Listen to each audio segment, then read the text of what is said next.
네, 핫한 직업을 소개해드리고 있습니다. 라이징 잡 시간이 돌아왔는데요. 오늘은 또 어떤 직업의 주인공을 만나게 될까요? 네, 오늘은요, 이 시대의 문화를 아주 날카롭게 비판해주시는 분을 자리에 모셨습니다. 바로 박지종 대중문화평론가 자리에 모셨습니다. 안녕하세요. 안녕하세요. 예, 반갑습니다. 대중문화평론가 박지종입니다.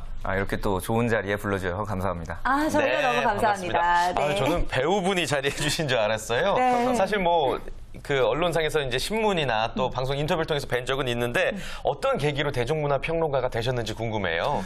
저 같은 경우는 사실 이제 원래는 영화 감독이 꿈이었습니다. 그래서 영화 감독 준비 공부를 하다가 재능이 없더라고요. 그래서 이건 도저히 안 되겠구나라는 생각이 들어서 접었었는데 그래도 영화를 좀 많이 사랑하고 그래서 거기에 조금이라도 이제 발을 올리고 싶어서 그 영화에 관련된 글을 쓰자라고 생각을 해서 한 2003년부터 계속 영화 관련 글을 써왔고요. 그 글들이 모이고 쌓이면서 그것이 계기가 돼서 신문사에 이렇게 기고를 하게 되고 그것을 통해서 이렇게 평론가로 활동하게 되었습니다. 네, 그렇군요. 근데 사실 대중문화평론가라는 말을 언젠가부터는 많이 들어봤는데 그래도 어떤 일을 하시는지에 대해서는 잘 모르거든요. 네. 조금 더 구체적으로 일에 대한 설명을 좀 해주실까요? 사실 문화평론가라고 하면 다양한 문화에 대한 얘기, 그러니까 미술이나 뭐 음악일 수도 있고요, 영화 이런 다양한 문화에 대해서 비판하고 비평하고 그리고 그거에 관련한 글을 쓸 수 있도록 준비하는 그런 직업이라고 생각하시면 될 것 같습니다. 그래서 가장 큰 일은 자신이 어떤 평론을 할 그런 작품을 선정하고 그것에 대해서 연구하고 그에 관련된 정보들을 파악한 후에 거기에 대해서 그래도 유의미한 어떤 가치 있는 글, 평론을 내놓는 것, 그것이 주 업무라고 볼 수 있습니다. 네. 그렇다면 박지종 평론가님은 지금 정말 많은 일들 중에서 지금 관심을 가지고 있는 대중문화 어떤 게 있으세요? 최근에 제가 가장 관심을 좀 가지고 있는 분야는 아무래도 이 한국 문화의 미국 진출에 대해서는 큰 관심을 가지고 있습니다. 점점 이렇게 좀 확장되어 가고 있고 이게 좀 주류 문화, 어떤 전 세계적으로 좀 영향을 끼칠 수 있는 문화로 가고 있는 거 아니냐라는 생각이 들어서 그거에 좀 관심을 가지고 있고요. 그다음에 개인적으로는 또 이제 대중문화와 그다음에 SNS의 관계.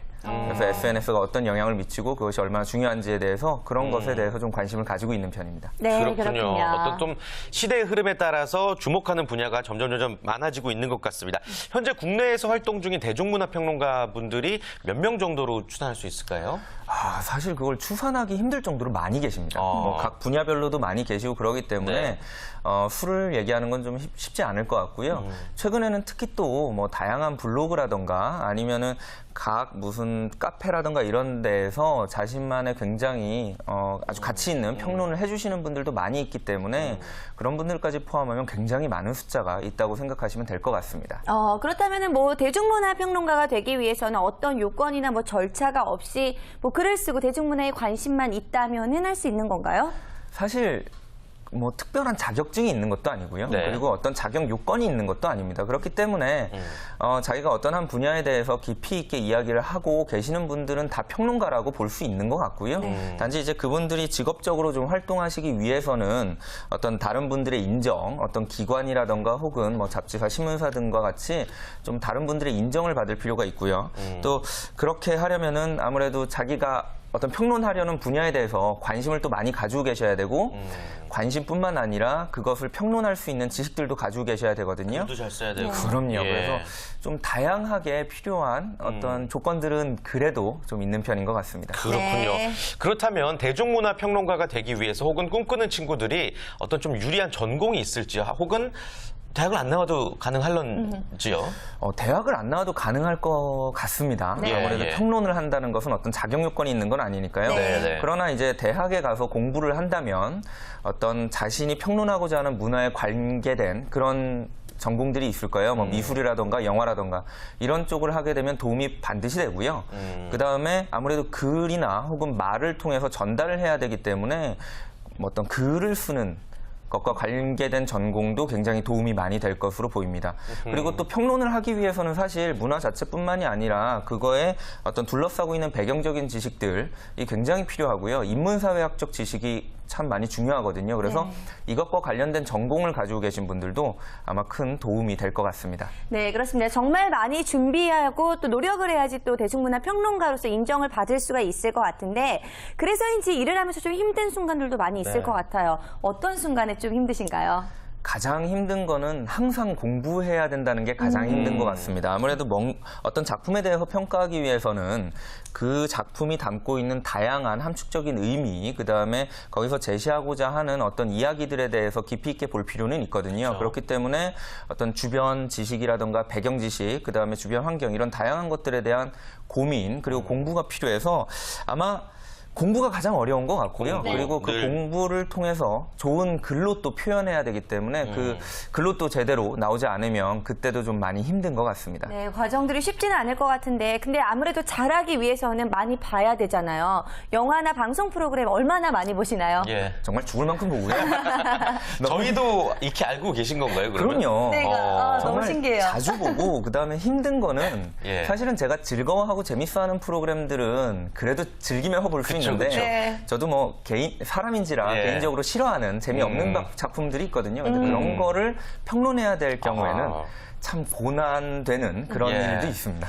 대중문화 평론가분들의 또 고충을 들으니까 좀 신기하기도 합니다. 네. 그나저나 또 반대로 뿌듯한 순간도 분명히 있으실 것 같은데 사실 칼럼이 많은 사랑을 받을 때 어떤 반향을 일으킬 때가 제일 뿌듯하시겠죠? 정말 행복한 거는 이제 제 글을 읽고 연락이 오는 분들이 계세요. 고맙다고.